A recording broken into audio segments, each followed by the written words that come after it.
Undivided family के बारे में कि एचयूएफ का जो बिजनेस है, ये बिजनेस होता कैसे है, या क्या आज के समय में ये बिजनेस हमें कहीं दिखाई देता है या नहीं दिखाई देता। जनरली आज के समय में ऐसा बिजनेस बहुत कम देखने को मिलता है। हिंदू अनडिवाइडेड फैमिली नाम से ही पता चल रहा है, हिंदू हिंदू अनडिवाइडेड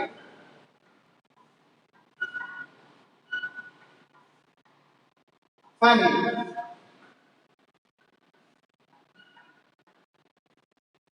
तो जो नाम से पता चल रहा है हिंदू अनडिवाइडेड फैमिली, इसका मतलब क्या? सिंपल सी चीज है, ऐसा बिजनेस जो कि आपके एंसेस्टर्स, आपके एंसेस्टर्स से चली आ रही है, मींस जो आपके बाबा या दादाजी के जमाने से जो बिजनेस चला आ रहा है, एक के बाद एक पैरेंटल वो ट्रांसफर होता है। सपोज दैट कोई बिजनेस आपके दादाजी का था, इसके बाद वो ट्रांसफर हुआ आपके, उनके बाद जो घर में सबसे बड़े थे आपके फादर को, या उनसे बड़े जो थे उनको ट्रांसफर हुआ, या उसके बाद वो बिजनेस आपके आपके भाई को, आपके बड़े भाई को, या वो बिजनेस आपको ट्रांसफर हुआ। तो ऐसा बिजनेस जिसको हम हिंदी में बोलते हैं, ये हमारा पुश्तैनी बिजनेस है। ठीक है, ये हमारा पुश्तैनी बिजनेस है, ये बहुत समय से चला आ रहा है। That business is called a Hindu undivided family business. ठीक है बच्चों, ऐसा बिजनेस जो बहुत लंबे समय से या हमारे पूर्वजों से चला आता है, या हमारे एंसेस्टर से चला आ रहा है, वही बिजनेस कंटिन्यू होता जा रहा है। That business is called a Hindu undivided family business. पहला बेटा बिजनेस का फॉर्म हमने क्या बताया था? तो पहला बिजनेस का फॉर्म था आपका सोल प्रोप्राइटरशिप, जहां पे सिंगल ओनरशिप क्या थी? Single ownership. बच्चों वहां तो सिंगल ओनरशिप थी, एक ही आदमी सब कुछ देखता था, लेकिन यहाँ पे क्या है? हिंदू अनडिवाइडेड फैमिली का जो बिजनेस है, ये आपके एंसेस्ट्रल, जो आपके एंसेस्टर थे वहां से कंटिन्यू होता चला आ रहा है, एक के बाद एक। जो आपकी फैमिली का सीनियर मेल मेंबर होता है, कौन? Senior male member. फैमिली का बेटा जो भी सीनियर मेंबर, सीनियर जो मेल मेंबर होता है, ये बिजनेस उसी को ट्रांसफर होता है।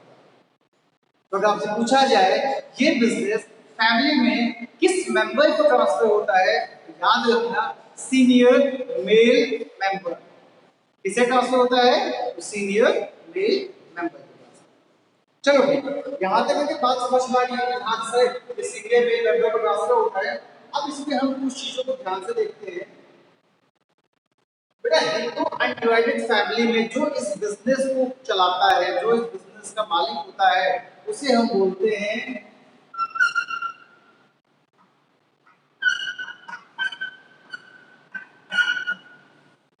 कर्ता। इसके मेल मेंबर, जो इसका सीनियर मेल मेंबर, जो कि इसका ओनर होता है, जो बिजनेस को चलाता है, उसे हम क्या बोलते हैं? कर्ता बोलते हैं। ठीक है, इसके बाद इसके जितने भी मेल मेंबर या जितने भी मेंबर्स इसमें पार्टिसिपेशन होते हैं, जो जिन मेंबर का इसमें पार्टिसिपेशन होता है, भाई एक आदमी जिसको बिजनेस ट्रांसफर हुआ उसे हम क्या कहे? कर्ता कहे। इसके बाद जितने बिजनेस में मेंबर लगे हैं, फैमिली मेंबर्स जो बिजनेस को सपोर्ट दे रहे हैं पीछे से, उन्हें हम कहते हैं को पार्टनर्स।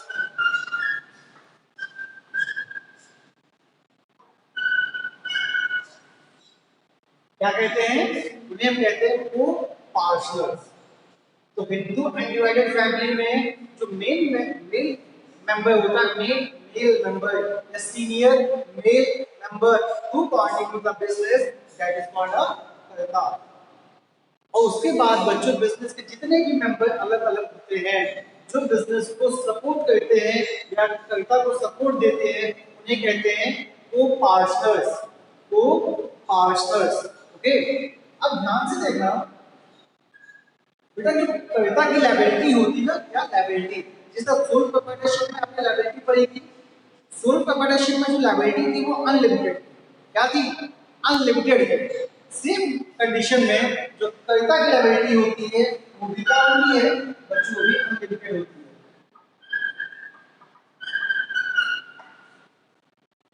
यहाँ पे कर्ता की लायबिलिटी क्या होती है? अनलिमिटेड होती है।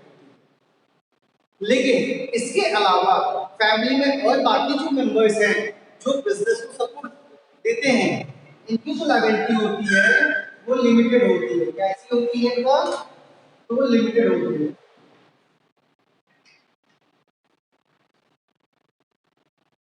ठीक, याद रखिएगा, हिंदू अनडिवाइडेड फैमिली बिजनेस में कविता की लायबिलिटी अनलिमिटेड होती है और को पार्टनर्स की लायबिलिटी लिमिटेड होती है। तो मेरे ख्याल से यहाँ तक चीजें आपको समझ में आ गई होगी कि हिंदू अनडिवाइडेड फैमिली का बिजनेस क्या होता है। ये पर्सन टू पर्सन हर जनरेशन में ये एवरी जनरेशन चलता रहता है। पर्सन टू पर्सन जो फैमिली का मेल मेंबर होता है ये बिजनेस उसको ट्रांसफर होता है।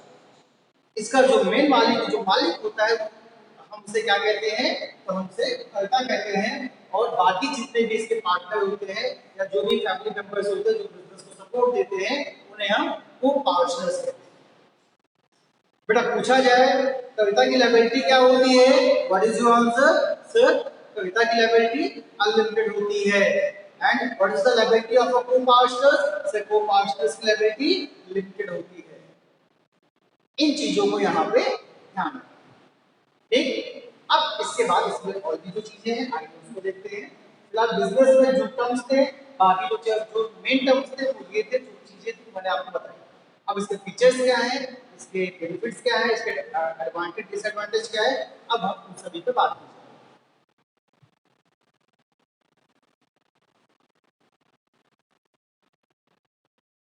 तो आइए कुछ देखते हैं इसके इसके फीचर्स क्या है। तो इसका जो पहला फीचर है बच्चों, फीचर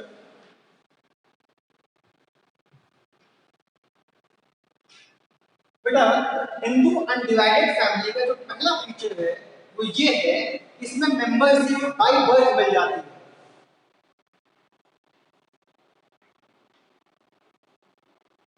मेंबरशिप बाय बर्थ। बेटा जैसे ही एक बच्चा किसी फैमिली में पैदा होता है उसका उस बिजनेस में मेंबरशिप उसी समय से उसको मिल जाती है। ये माना जाता है कि जैसे मेल मेल बेबी होना चाहिए, बेबी कैसा ना, बेबी बॉय होना चाहिए, बेबी बॉय होना चाहिए। जैसे ही बेबी बॉय अगर फैमिली में बॉर्न हुआ, पैदा हुआ, उसी समय से उसकी मेंबरशिप उस बिजनेस में हो जाती है। तो इसका पहला फीचर क्या है, इसमें जो मेंबरशिप मिलती है वो बाय बर्थ मिल जाती है। बच्चा जैसे ही पैदा होता है वो उस बिजनेस का मेंबर माना जाता है।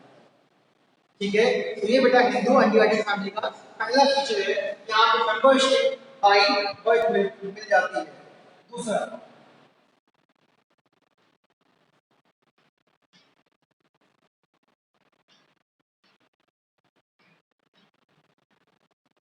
बेटा नंबर ऑफ मेंबर, जिस तरीके से अभी आप कई फॉर्म पढ़ोगे जहां पे मिनिमम और मैक्सिमम नंबर लगा देगा कि मिनिमम इतने मेंबर होने चाहिए, मैक्सिमम इतने मेंबर होने चाहिए।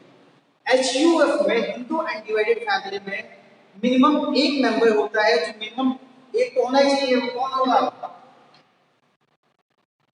कहता होगा ये मेल होना चाहिए, एक मेल मेंबर, जो मिनिमम वन मेल मेंबर होना चाहिए जो बिजनेस को चला सके। मैक्सिमम कितने भी हो सकते हैं, इसमें कोई लिमिटेशन नहीं है। ठीक है, तो मिनिमम एक कहता कहता मैक्सिमम चाहे जितने हो जाए उसमें कोई लिमिटेशन नहीं है। बेटा जो इसका तीसरा फीचर है वो थी लायबिलिटी। बेटा लायबिलिटी के बारे में जैसा कि मैंने आपको बताया, इसकी लायबिलिटी क्या होती है, इसकी लायबिलिटी अनलिमिटेड होती है। कर्ता की लायबिलिटी कैसी होती है, तो अभी मैंने आपको बताया इसकी लायबिलिटी अनलिमिटेड होती है। What is the meaning of unlimited liability? कि बेटा अगर लॉसेस आपको ज्यादा होते हैं, बिजनेस में लॉस बहुत ज्यादा हो गया, तो आपको अपनी पर्सनल एसेट से उस लॉसेस को फुलफिल करना पड़ेगा। आपको अपनी पर्सनल एसेट से उन लॉसेस को फुलफिल करना पड़ेगा। जनरल लैंग्वेज में हम कहें कि अगर मुझे बिजनेस में ज्यादा नुकसान हो गया तो बिजनेस का पैसा तो डूबेगा ही डूबेगा, उसके बाद हमें अपनी जेब से भी पैसा निकाल के देना पड़ेगा, हमें अपने अकाउंट से भी पैसे निकाल के देने पड़ जाएंगे। ठीक है, तो आपकी जो पर्सनल एसेट्स है वो भी कहीं ना कहीं डिस्टर्ब होती है। तो ये हम यहाँ पे बोल सकते हैं लायबिलिटी का, इसकी लायबिलिटी अनलिमिटेड होती है और को पार्टनर्स की लायबिलिटी लिमिटेड होती है। ठीक है बेटा, तो यहाँ तक ध्यान से बेटा जो इसका चौथा फीचर आता है यहाँ पे वो होता है माइनर मेंबरशिप। माइनर मेंबरशिप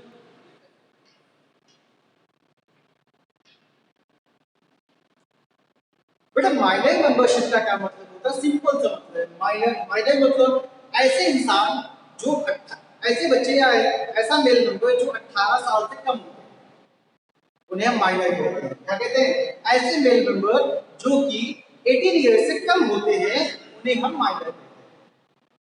अब बच्चों यही बिजनेस का एक ऐसा फॉर्म है, इसमें आपने देखो पहला फीचर क्या पढ़ा? Membership by birth. बच्चा जैसे ही पैदा होता है वो उस बिजनेस का मेंबर कहा जाने लगता है। तो बेटा यहाँ पे माइनर मेंबर होते हैं। आप ये नहीं कह सकते कि हिंदू अनडिवाइडेड फैमिली में माइनर मेंबर नहीं होते।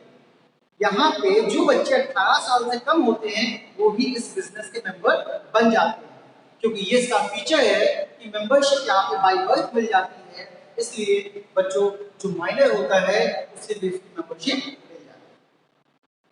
समझ में आया? तो पहला फीचर क्या था इसका? मेंबरशिप बाय बर्थ मिल जाती है। दूसरा फीचर नंबर ऑफ मेंबर, यहाँ पे मिनिमम 1 होना चाहिए, मैक्सिमम कितने भी हो सकते हैं, जितने फैमिली मेंबर होंगे वो सब हो सकते हैं। तीसरा लायबिलिटी, और चौथा यहाँ पे लायबिलिटी क्या होती है? कर्ता की लायबिलिटी अनलिमिटेड और बाकियों की लायबिलिटी लिमिटेड होती है। जो को पार्टनर्स उनकी लिमिटेड। लास्ट में क्या है? Minor membership. माइनर मेंबरशिप में बच्चों क्या होता है? यहाँ पे जो 18 साल से कम के बच्चे हैं वो भी इस बिजनेस के मेंबर बन जाते हैं। ठीक है, ये चारों फीचर समझ में आ गए होंगे। आइए पांचवा फीचर देखते हैं।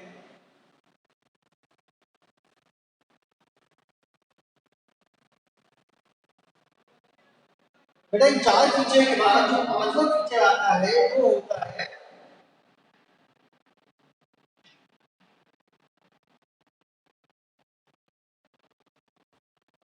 राइट्स। राइट्स का मतलब होता है अधिकार, कि बिजनेस के मेंबर्स को कौन कौन से अधिकार हैं, कौन कौन से राइट्स हैं। क्या वो बिजनेस की एक्टिविटीज में पार्टिसिपेट कर सकते हैं? क्या वो बिजनेस की बुक्स को देख सकते हैं? क्या वो बिजनेस के अकाउंट को देख सकते हैं? हाँ बेटा, ये सभी अधिकार बिजनेस के मेंबर को होता है कि वो बिजनेस में पार्टिसिपेशन ले, बिजनेस की बुक्स को देख सकता है, बिजनेस की एक्टिविटीज को देख सकता है, बिजनेस के प्रॉफिट एंड लॉस वाली बुक्स को भी वो देख सकता है। तो वो ये वो पार्टनर्स के अधिकार हैं, ये उसके राइट्स हैं, तो बिजनेस के हर एक एक्टिविटी में पार्टिसिपेट कर सकता है।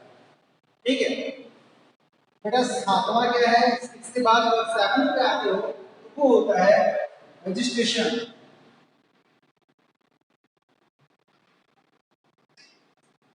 कहा जाता है क्या हिंदू अनडिवाइडेड फैमिली का रजिस्ट्रेशन कराना कंपलसरी है?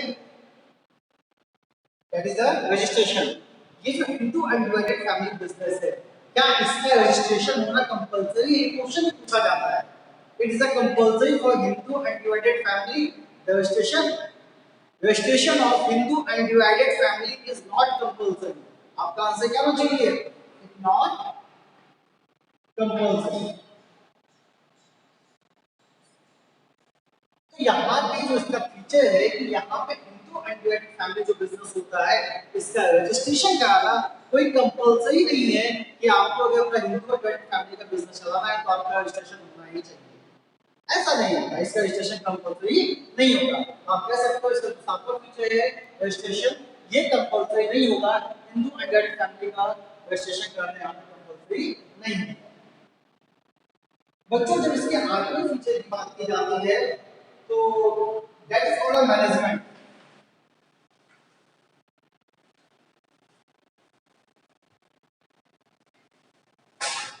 मैनेजमेंट इन द सेंस यहाँ पे इसका मैनेजमेंट का क्या पार्टिसिपेशन। देखो फैमिली का जो सीनियर मेंबर है वो क्या हो गया? कर्ता हो गया। बाकी फैमिली के जितने मेंबर्स हैं वो सब क्या हो गए? वो पार्टनर्स हो गए। तो बताओ इस बिजनेस में मैनेजमेंट अच्छा होगा कि नहीं अच्छा होगा? इस बिजनेस का जो मैनेजमेंट होता है वो कर्ता के साथ साथ फैमिली के मेंबर्स के हाथ में भी होता है। तो फैमिली का कोई भी मेंबर अपने बिजनेस में नुकसान नहीं चाहता, तो कहीं ना कहीं बिजनेस में सही इंसान अच्छे से बिजनेस को मैनेज, जब सब लोग बिजनेस देखेंगे तो कहीं ना कहीं मैनेजमेंट भी बिजनेस का अच्छा होगा। तो हम यहाँ पे ये कह सकते हैं कि हिंदू अनडिवाइडेड फैमिली में एक गुड मैनेजमेंट होता है, एक अच्छा मैनेजमेंट होता है, जो कि इस बिजनेस में देखने को हमें मिलता है। तो बस बेटा हिंदू अनडिवाइडेड फैमिली में जो चीजें आपको पढ़नी थी वो चीजें बस इतनी ही थी। क्या पहले हिंदू अनडिवाइडेड फैमिली होती, ये हिंदू अनडिवाइडेड फैमिली बिजनेस होता क्या है? पहला तो ये, इसमें कितने पार्टनर्स होते हैं या कौन कौन होता है? तो पहला कौन होता है? कर्ता होता है। और दूसरा कौन होता है? को पार्टनर्स। ये कौन होता है? ये फैमिली का सीनियर मेल मेंबर होता है, फैमिली का सीनियर मेल मेंबर। इसके बाद बेटा जो इसके फीचर्स आपने पढ़े हैं 6 7 8 फीचर, उन फीचर्स को देख लीजिएगा, उनकी नोट्स बना लीजिएगा। बस अगर कोई डाउट होगा तो आप कोई भी फीचर मुझे व्हाट्सएप पे भेज सकते हैं, मैं आपको बता दूंगा। ठीक है, तो बच्चों ये था हिंदू अनडिवाइडेड फैमिली का बिजनेस। यहाँ पे प्राइवेट सेक्टर के दो बिजनेस आपके कंप्लीट हो जाते हैं। पहला था सोल प्रोप्राइटरशिप जो कि पिछले चैप्टर में कंप्लीट हुआ था, वो आज ये कौन सा था? हिंदू अनडिवाइडेड फैमिली का बिजनेस, जो कि आज के लेक्चर में कंप्लीट हो जाता है। ठीक है, अब बच्चों यहाँ पे बात की जाएगी पार्टनरशिप की, जो इसका third form.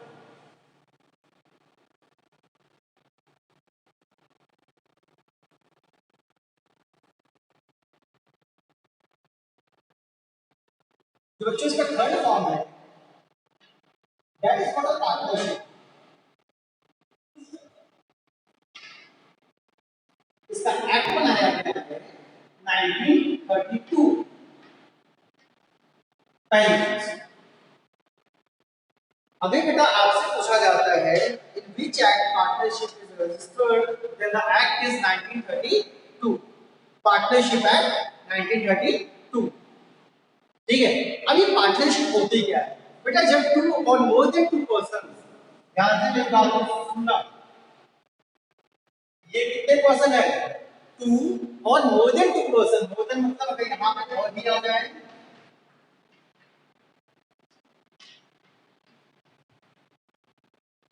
when two or more than two persons meet together and start a business,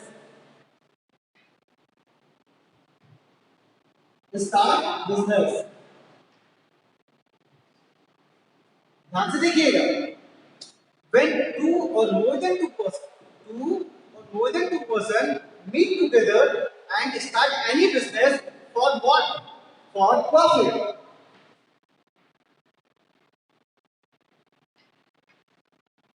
for profit। ठीक है,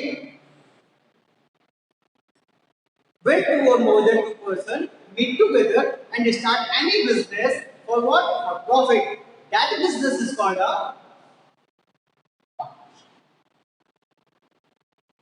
ओके।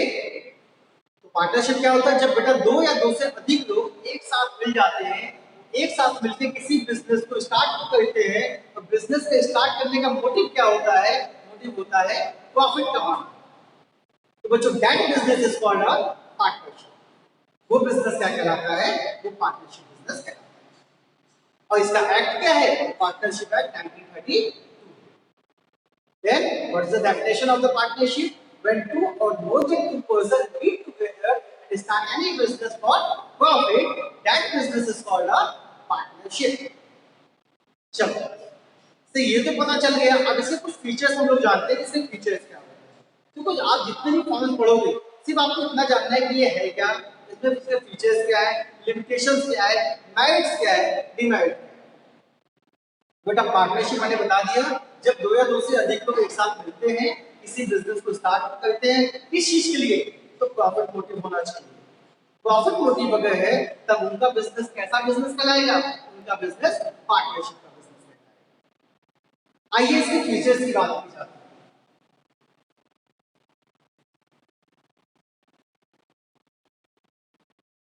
बच्चों जब हम पार्टनरशिप के फीचर्स पे आते हैं,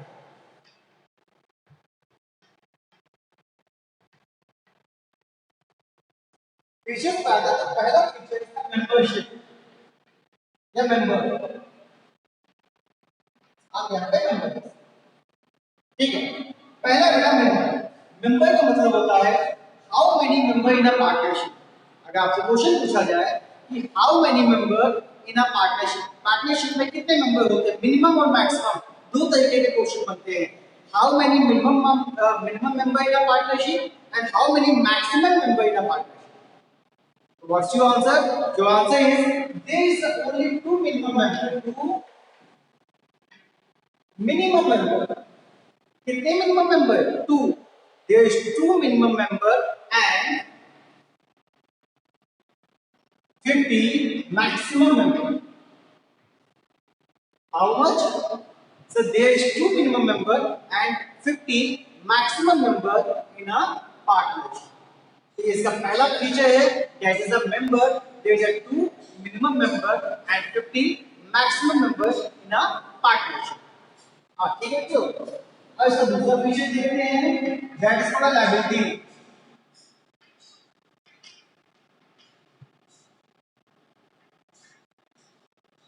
बड़ा लायबिलिटी के साथ क्या है?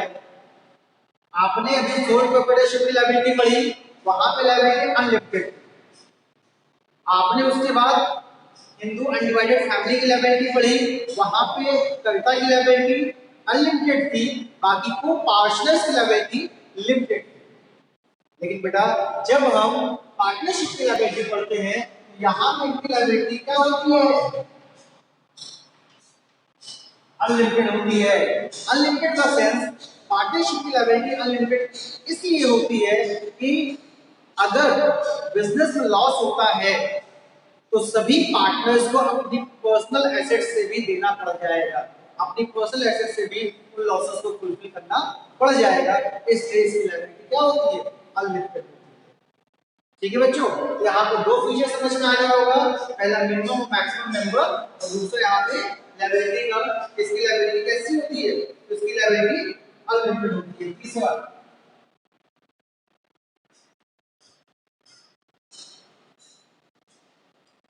एग्रीमेंट।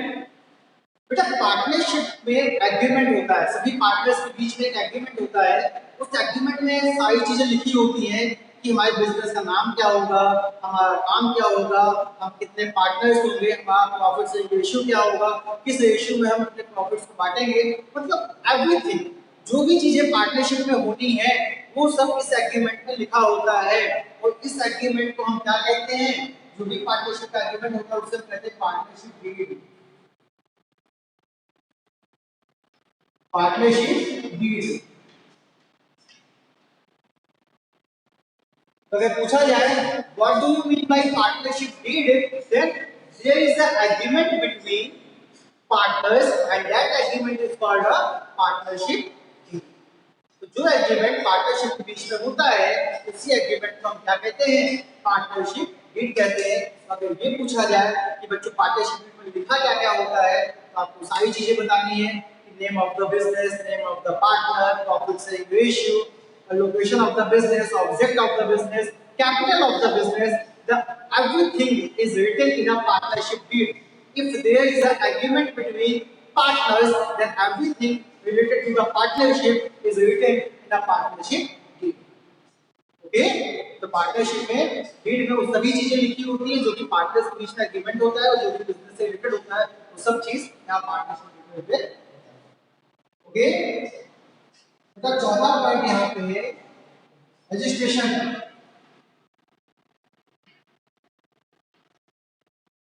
जिस तरीके से आपने सोल प्रोप्राइटरशिप में पढ़ा, सोल प्रोप्राइटरशिप में रजिस्ट्रेशन की कोई जरूरत नहीं होती।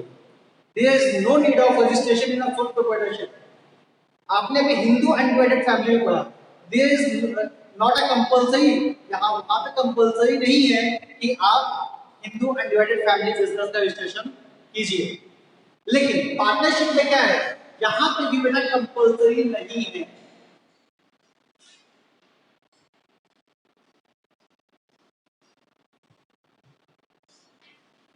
Not compulsory. बेटा हिंदू अनडिवाइडेड फैमिली के जैसे ही यहाँ पे भी ये आपको कंपल्सरी नहीं है कि यहाँ पे आपको अपना रजिस्ट्रेशन कराना है। There is no need of registration in a partnership. लेकिन पार्टनरशिप में रजिस्ट्रेशन कंपल्सरी तो नहीं है लेकिन कराना चाहिए, क्योंकि आगे अगर पार्टनर्स के बीच में कोई कॉन्फ्लिक्ट होता है, कोई वाद विवाद होता है, तो उससे सही तरीके से निपटा जा सके, एक लीगल वे में निपटा जा सके, किसी को नुकसान ना हो, इसलिए पार्टनरशिप में रजिस्ट्रेशन कराना चाहिए। अगर पूछा जाए क्या ये कंपल्सरी है, तो आंसर क्या होना चाहिए? No sir, it is not compulsory to registration of a partnership. Partnership का रजिस्ट्रेशन कंपल्सरी नहीं होगा, लेकिन कराना चाहिए, जिससे कि फ्यूचर में होने वाले कॉन्फ्लिक्ट से बचा जा सके। ठीक है, तो बेटा कितने फीचर हो गए? 1 2 3 एंड 4। ओके, आइए अब आगे के फीचर्स देखते हैं।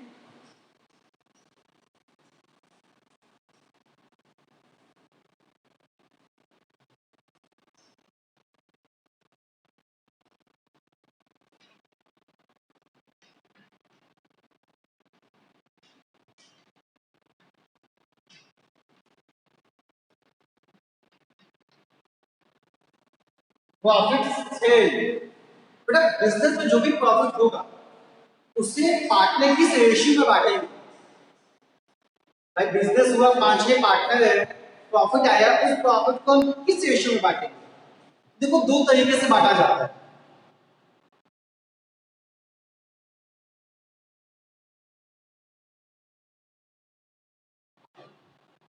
अगर बेटा पार्टनरशिप डीड है, अगर बिजनेस में पार्टनरशिप डीड दी हुई है, तो अगर बेटा पार्टनरशिप डीड है तो पार्टनरशिप डीड में जो भी रेशियो लिखा होगा उस रेशियो से बांटेंगे।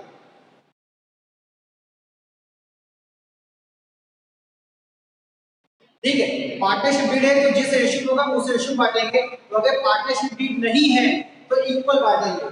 क्या बांटेंगे? इक्वल।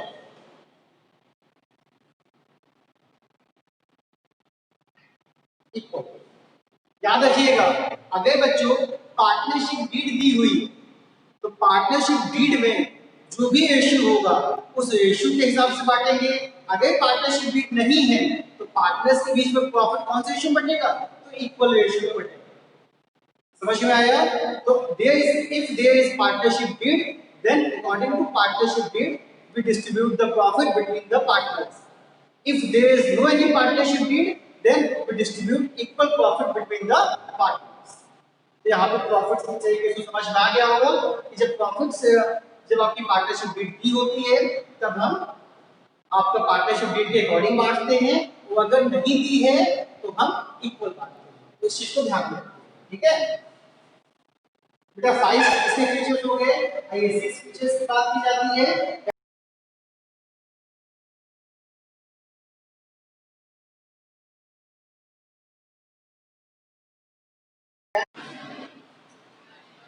आइए बच्चों बात की जाती है म्यूचुअल एजेंसी रिलेशंस।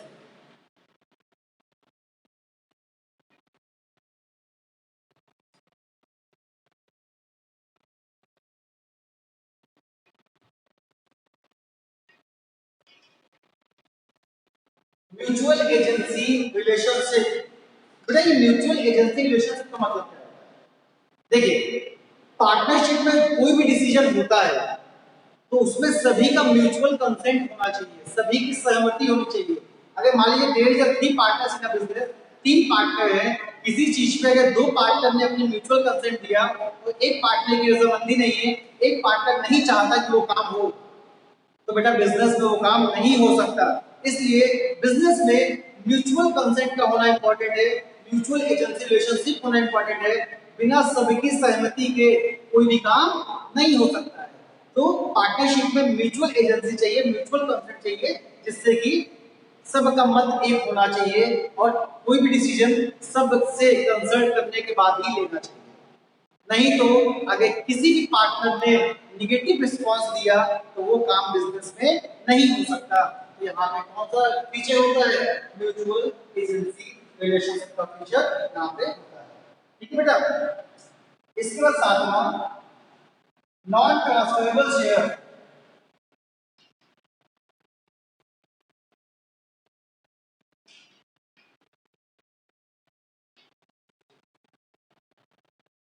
बेटा पार्टनरशिप में जो आपका हिस्सा है, जो आपका प्रॉफिट का हिस्सा है, जो आप प्रॉफिट पाते हो, जो भी प्रॉफिट का आपका हिस्सा है 1/3 2/3, ये क्या होते हैं? ये नॉन ट्रांसफरेबल होते हैं।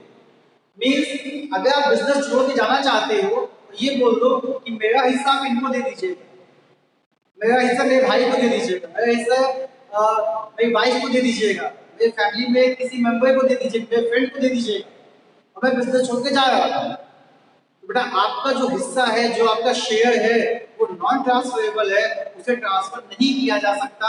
ये पार्टनरशिप का 7th फीचर है। यहाँ पे जो आपका प्रॉफिट शेयरिंग रेशियो है वो ट्रांसफरेबल नहीं होता है, उसे ट्रांसफर नहीं किया जा सकता। भाई तो हिस्सा तो आपका है ना, आप यहाँ पे हो, आपने काम देखा, आपने काम किया है, इससे जो प्रॉफिट होगा उसमें हम आपको हिस्सा देंगे। लेकिन जब आप बिजनेस छोड़ के जाओगे आप ये कहोगे मेरा हिस्सा इनको दे दीजिए। क्यों दे दे भाई, क्यों दे दे? आप गए, आपका हिस्सा भी खत्म। अब जो बचे हैं बांटने वो आपस में बांट लेंगे, लेकिन आपका हिस्सा वो किसी और को नहीं देंगे।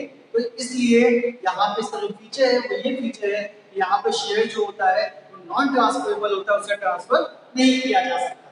तो this is the server feature. Okay, इसके बाद बच्चों यहाँ पे अगला फीचर है टाइम पीरियड।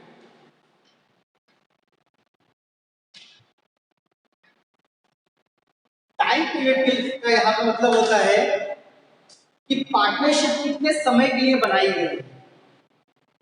अब बच्चों ये दो तीन बातों पे डिपेंड होता है। पहली चीज, पार्टनरशिप एट विल होती है। एट विल का मतलब आपकी इच्छा पे डिपेंड है। सभी पार्टनर्स की इच्छा हुई कि जब इच्छा होगी हम पार्टनरशिप को बंद कर देंगे। आज बिजनेस स्टार्ट हुआ, अभी कोई टाइम नहीं डिसाइड हुआ कि 2 साल चलेगा, 3 साल चलेगा, 5 साल चलेगा, कोई टाइम डिसाइड नहीं है। हमारी जब इच्छा होगी हम इस बिजनेस को बंद कर देंगे। That is called a partnership at will. Partnership आपकी इच्छा पे है। इसमें दूसरी चीज क्या होती है, partnership for a particular time. कि पार्टनरशिप किसी एक पर्टिकुलर टाइम के लिए बनाई जाती है। जिस तरह हम 5-6 लोग मिले, क्या कहा, हम 5-6 लोग मिलते हैं, वो बोलते क्या है कि चलो हम पार्टनरशिप 5 साल के लिए बनाएंगे, 6 साल के लिए बनाएंगे, 8 साल के लिए बनाएंगे। तो बेटा 8 साल बाद वो पार्टनरशिप ऑटोमेटिकली क्या होगी, खत्म हो जाएगी, तो पार्टनरशिप बंद हो जाएगी। 5 साल के लिए बनाए हो तो 5 साल बाद वो बंद हो जाएगी। तो that is called a partnership for time, limited time period. तो पार्टनरशिप दो तीन तरीके की होती है, या तो आपकी इच्छा पर डिपेंड होगी एट विल, या तो कोई उसका टाइम होगा, इस टाइम के बाद वो कंपलसरी अपने आप बंद हो जाएगी, उसे आपको बंद करने की जरूरत नहीं पड़ेगी। जब आपकी इच्छा पे होता है, जब भी आपकी इच्छा हो आप पार्टनरशिप को बंद कर सकते हैं। तो बस बेटा इसके 7 फीचर्स थे। अब इसके बाद पार्टनरशिप में जो भी चीजें हैं वो कल की क्लास में डिस्कस किया जाएगा। आज के लिए आपका काम क्या है, सिर्फ हिंदू अनडिवाइडेड फैमिली के बारे में लिख लेना, उसके फीचर्स को लिख लेना और पढ़ लेना। अगर कोई टॉपिक नहीं है तो मुझसे आप फिर से पूछ लेना। इसके बाद आप पार्टनरशिप की डेफिनेशन लिख लीजिएगा। डेफिनेशन लिखने के बाद आप पार्टनरशिप के सारे फीचर्स को लिख लीजिएगा। ठीक है, अब अगर किसी बच्चे को कुछ पूछना है तो मुझसे पूछ सकते हैं।